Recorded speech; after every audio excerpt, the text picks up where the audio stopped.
Emily knows best. The island of Sodor had many beautiful places. There are green fields and hills, and many beautiful castles. The engines of Sodor love to visit them all.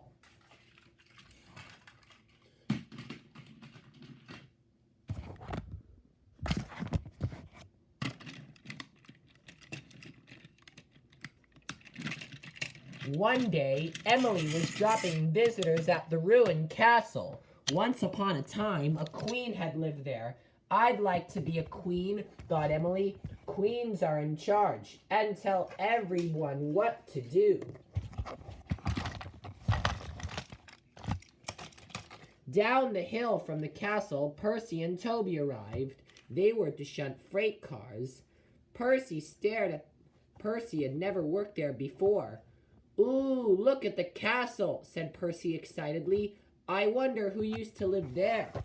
A king and queen, said Toby. They ruled the island and told everyone what to do. Percy stared at the castle. Toby chuffed towards the freight cars.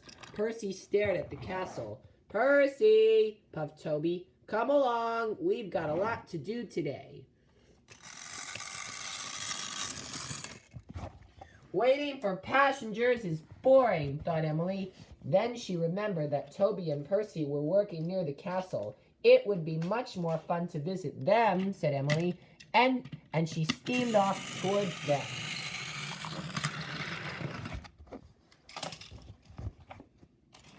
When Emily chuffed in, she had an idea. I have an idea, said Emily. Let's play a game. I'll be queen, and I'll tell you what to do today, said Emily. It'll be fun. Toby thought Emily's idea was silly. You have to be clever to be a queen, said Toby. You must know what to do. I always know what to do, puffed Emily. That made Emily cross. I'll show Toby that Queen Emily knows best, she puffed. Toby was coupled up to his freight cars. Percy thought his looked like troublesome trucks.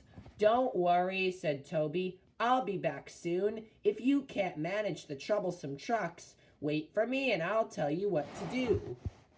Toby chuffed away. The troublesome trucks started to moan and groan. No, you don't. They clattered and shattered. Percy knew they were going to be trouble. Emily had been watching Percy. If I want to be a queen, she said, I must tell Percy what to do, she thought, because I know best. Percy was shunting the troublesome trucks as hard as he could, but they wouldn't move. They were being very difficult. Emily chuffed to a halt.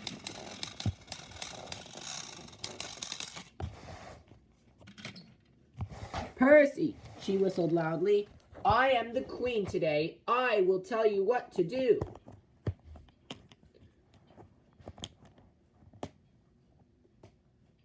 Percy liked the idea of having fun. Take these troublesome trucks along my track, said Emily. It's faster, and they won't complain. Toby will be pleased when he sees how quick you are. Percy wanted Toby to be pleased.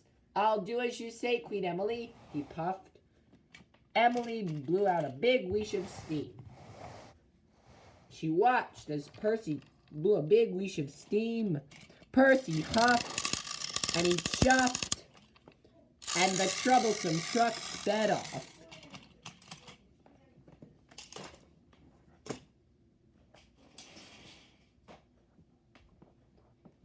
Emily let out a whoosh of steam. She did know best.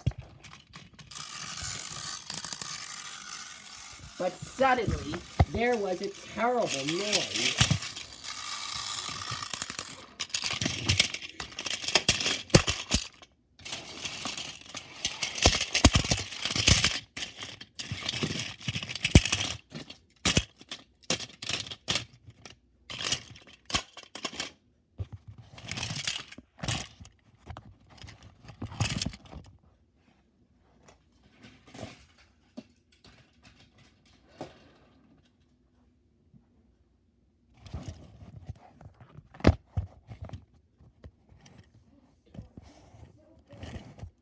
As the dust cleared, Emily saw what had happened.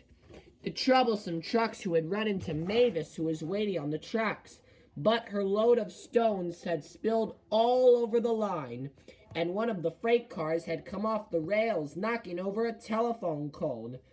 "Percy!" cried Mavis. "You're not supposed to be on this track." Emily was shocked. Then there was another loud crash. It was Toby.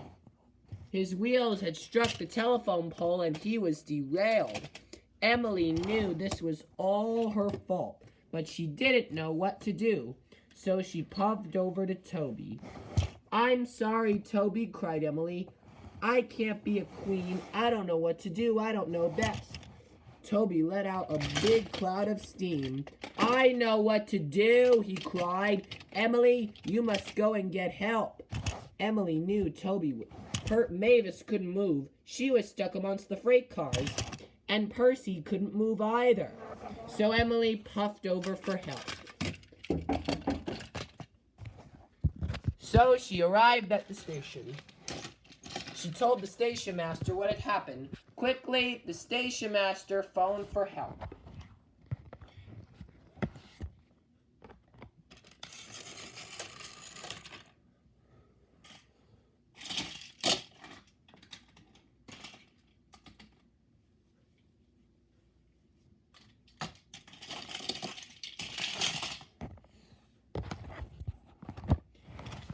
Soon, Toby had been lifted back up onto the rails.